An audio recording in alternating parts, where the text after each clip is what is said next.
Hi everyone, I'm Kathy, the lab manager of SDSU's BuildIt Makerspace. In this video, I'll be showing you how I designed and made my own dress. The first thing we have to do is to design the dress. Before this, I've already made a ton of sketches of ideas that I might want to try. I settled on this design because this is only the third dress I've ever made and I wanted to keep it achievable and wearable. In this video, I'm going to be making a gingham summer dress, which is inspired by some dresses I've seen on the internet, but with some of my own twists. It's going to have an empire waist, which just means that the waist is higher than your natural waist and ends right below the bust.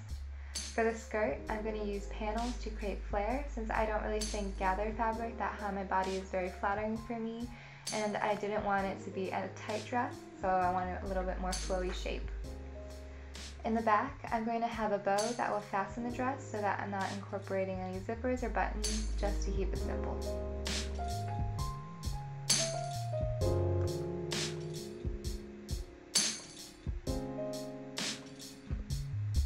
I feel like I've been seeing gingham or plaid summer dresses for a few years now, and I really like that vibe for summer, so I'm excited to work with it, but it will definitely be a challenge. Since gingham is comprised of boxes, it'll be a challenge to have all the lines match up. I'll have to think of a way to make it seem like the placement of the pattern is intentional, but also that I won't be driving myself crazy trying to line everything up. Also, I'm going to have darts at the bust, which are triangle portions of fabric that are tucked inside and then cut away to help create more shape, so that will be interesting to work with considering the lines.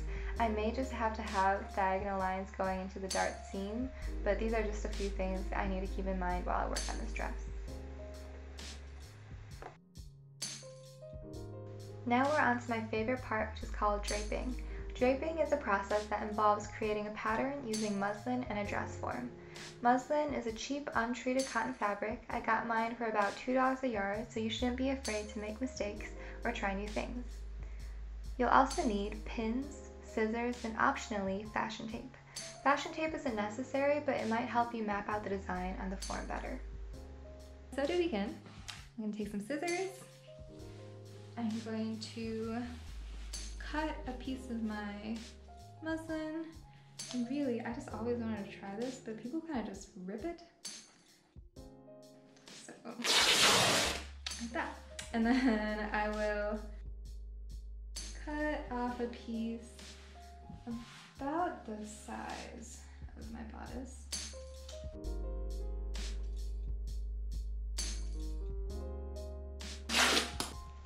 So all woven fabrics have a weave and a weft, which are the horizontal and vertical lines going across the fabric. There's also a bias, which is stretchier than the weave and the weft. So on the parts of the fabric where I want it to connect, so the top part of the line and where the waistband is, I want it to be on either the weave or the weft because they're stronger and they hold more. So all I'm going to do is bring the grain part of the fabric and place it along the lines of my bodice. And then I'm going to take some pins and just start pinning away. So all I'm doing here is making sure that the horizontal line of my fabric is lining up to where I had marked I want the top of my bodice, and I'm just leaving all of that excess fabric for now, and then I'm going to start smoothing everything to the dress form as I go. And so there you see that I end up with this triangle piece of fabric that is sticking out, and that will end up being my dart.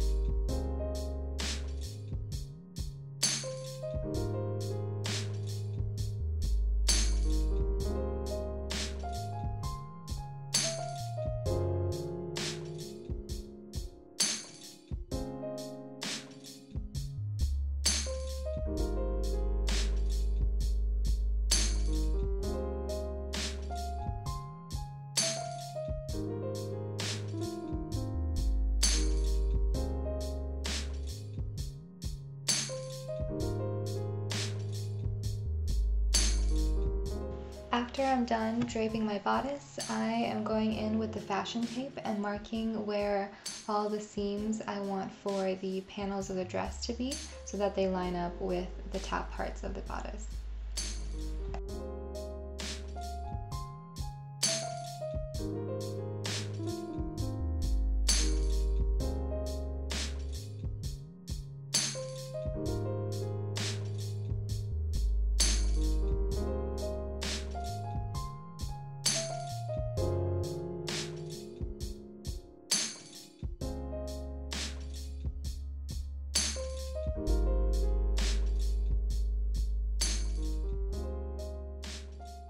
All I have to do is trim the bottoms and then make sure that I'm marking where all the seams meet with a Sharpie so that I can put it all back together again.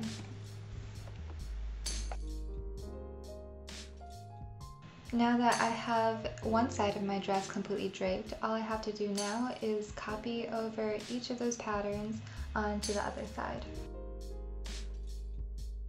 So yesterday, before I called it a day, I pinned all of my pieces onto the dress form, and I decided I didn't really like the shape of the skirt. I don't think it's flared enough, it's a little bit too stiff, and that's because some of these pieces are a little bit too rectangular. So what I'm going to do is a method called slash and spread with some newsprint I had lying around. You can do this with muslin too, but I just didn't want to have to order more muslin in case I ran out. So I'm going to do that, and I'm going to show you guys how it's done. So the first thing I'm doing is trimming off all the seam allowances so that I can lay the panels next to each other as if they were sewn together. Then I am going to trace all the panels together and then cut up the sides, but leaving the top parts connected so that that doesn't get shifted and made wider, because that will be where my waistband is. And you can see those pieces here. And then after I've spread those panels apart, I am going to trace them and then cut them out, and those will be my new panels.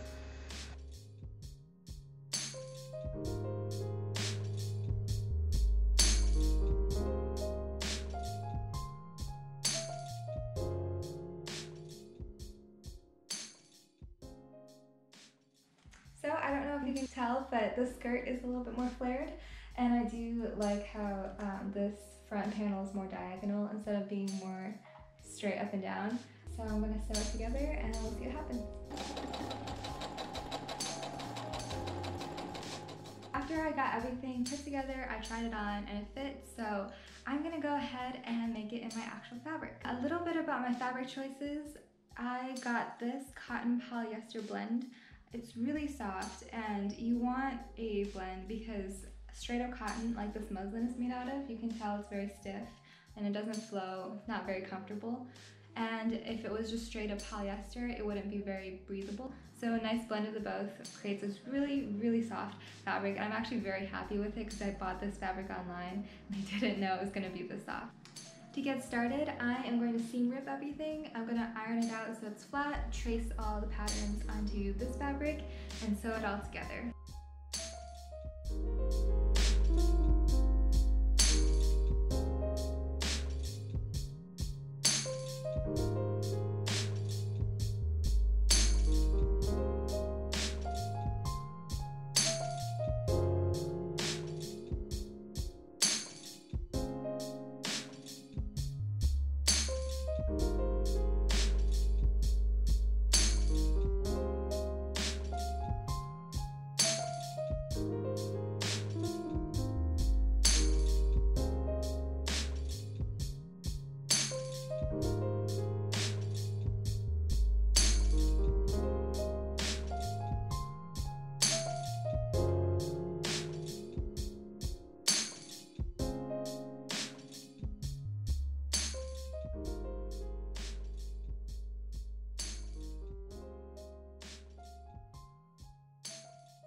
So I trimmed off all of the seam allowances that were on the sides so I could trace them better, and I made them into these paper patterns.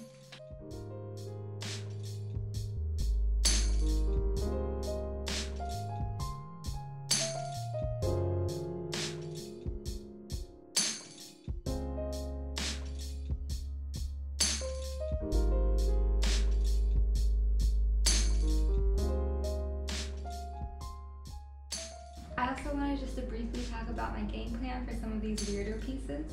So this bodice, where this middle piece is going to be basically tucked away and then cut in the back where you can't see it, I think I'm just going to make sure that this top line is matched up to one of the lines of the squares, if that makes sense. And then so it'll just create these diagonals going into the dart. And then I'm going to do my best down here on the skirt pieces to do the same, just to make sure that top piece is parallel to the line, and then whatever happens down here happens. And then for these pieces in the back, I am going to try to create more of like a diagonal pattern back here by making sure that this line is where the squares line up, and then everything will be coming out like this. And then hopefully if I match the pattern right, everything is gonna be like a chevron pattern going up in the back.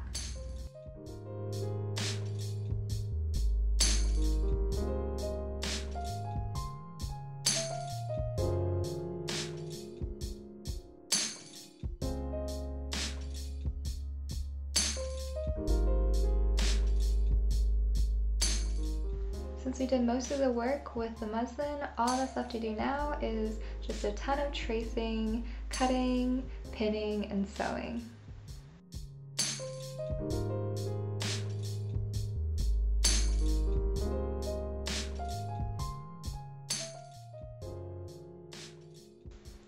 I also just want to briefly touch on how I made the straps. Since the design is that it's tapered on both ends and wide in the middle, it was a little tricky to do a traditional strap where you just sew the sides and then flip everything inside out, since the sides were so small compared to how big the middle part is.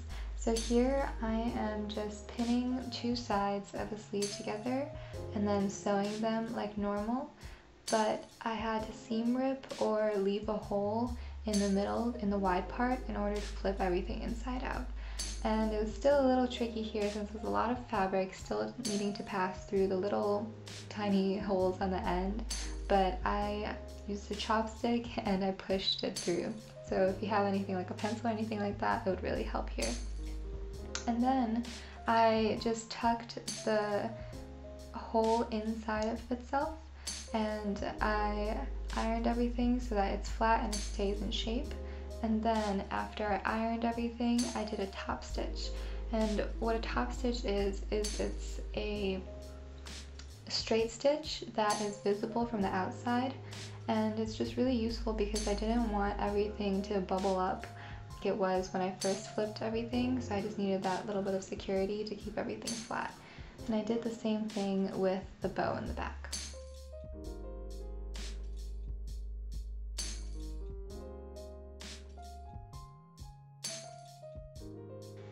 Also, where the seams met, I wanted to make sure nothing frayed, so I'm adding an overlock stitch. On the breather machine, the stitch I'm going to use is number 14, right here. It's not super clear here, but the overlocking stitch is sewing beyond where the fabric ends so that it's gathering all of those loose ends.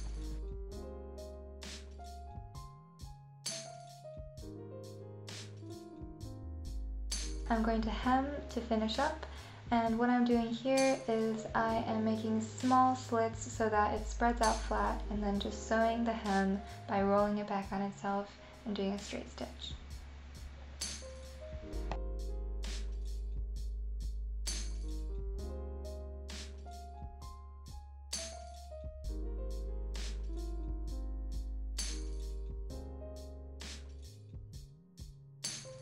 And this is the final product.